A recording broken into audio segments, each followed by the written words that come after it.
Hello, it's Artemis Prime Adventures, and we finally have a video that we're going to be putting out on this Field&Stream Ottawa kayak, and its maneuverability in the water, what its stability is, and kind of what I like about it and what I don't like about it. We'll also do some fishing.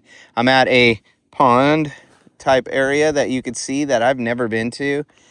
I read that there's some spotted bass, largemouth bass, smallmouth bass in this water, black perch, a few other species. We'll see what we can get into out here.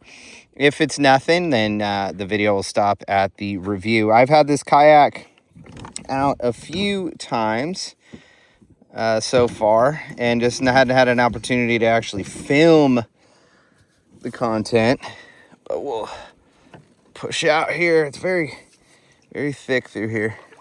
I can see very high clarity.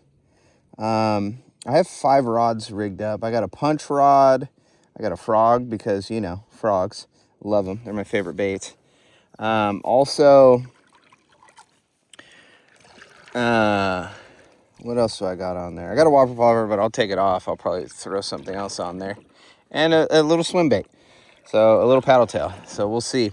So my first impressions of this kayak from just a glide and paddle steering, it's really easy. It's really easy to maneuver. It's pretty quick for how, I think it's 4.5, 35 inch or something beam. It does really well. It is about, I think, 70 pounds, so it's definitely tough to get down here. If you could see, I had to come down a trail right there and drag this thing all the way down, so it's gonna suck heading home, but that's a problem for future self.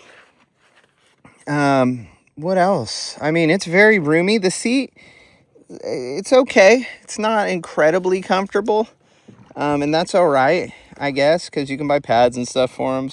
It's nothing special. I don't like that you can lift up. There's no support in the front on it, which is you know, it sucks sometimes, especially when I sit back in it and it kind of pops up. But you kind of get used to that, and it's fine, and nothing's crazy with that. This center rail is pretty cool. I bought this thing on Amazon for like $30 or something. I ended up drilling out the 2 holes in the middle and then using the connections that came with it for the side to just do straight down, and it's perfect right here. This is great. It's pretty sturdy, pretty great. Lot of customizability, is that the word I'm looking for, on your tracks. You got a long track and 2 medium tracks. You can add, they have a bunch of spots for different stuff you can put on here. You can put a rudder on it. There's a bunch of pre-designated areas where you can do kind of a lot of customization. I do love the 4 rod holders. I have 5 out today, so one's sitting next to me, and it's really not inconvenient. I really like that. And then I think the last part of this is really just going to be the stability part. So maneuver's great. It's light in the feels light in the water. It tracks pretty good, and it's real easy to kind of hang out with. And it is stable, in my opinion. I am 5'8", and I weigh about 155 pounds, so I'm not like a giant person, but I don't think this kayak is really suited for a giant person to begin with. So there's that. But if you're, I would say, 5'8" to 6 feet, under 200 pounds, 200 or less, this is probably going to be a good kayak for you from a stability standpoint. So I'm going to plug that right there. It comes with this strap to help you, which I don't need it to help me get up, but we'll demonstrate with it. So I'll push myself up, boom, and I'm standing. And there's some back and forth motion, but like I said, I've caught fish on here, and I've done a lot of fishing with this. that I've been able to set the hook with no issues. And if we go down and take that off there, we can stand up and paddle it. We can stand up and paddle it.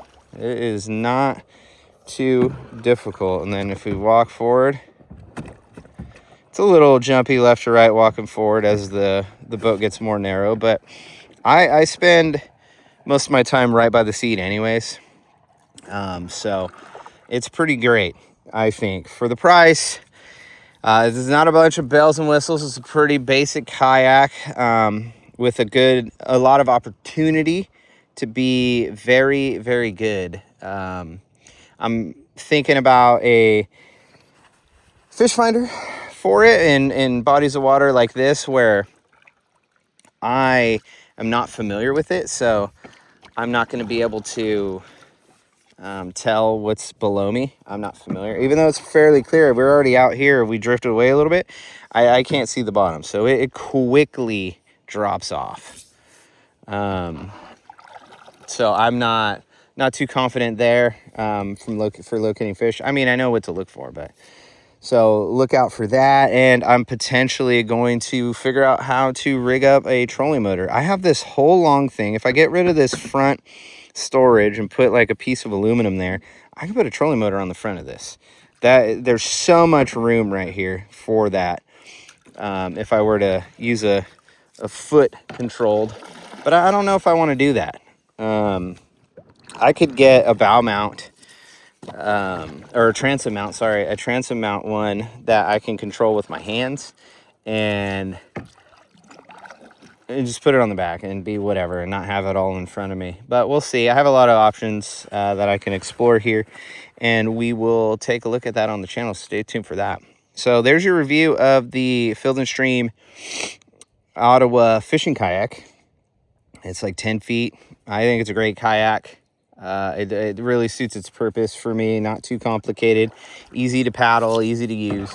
And so highly recommend it if you're in the market for it. If you see my other video talking about just getting it, and there's no information on these kayaks. So right now it's just me currently. So check out this video, check out the previous video of when I first got it if that interests you. Otherwise, let's get into some fishing.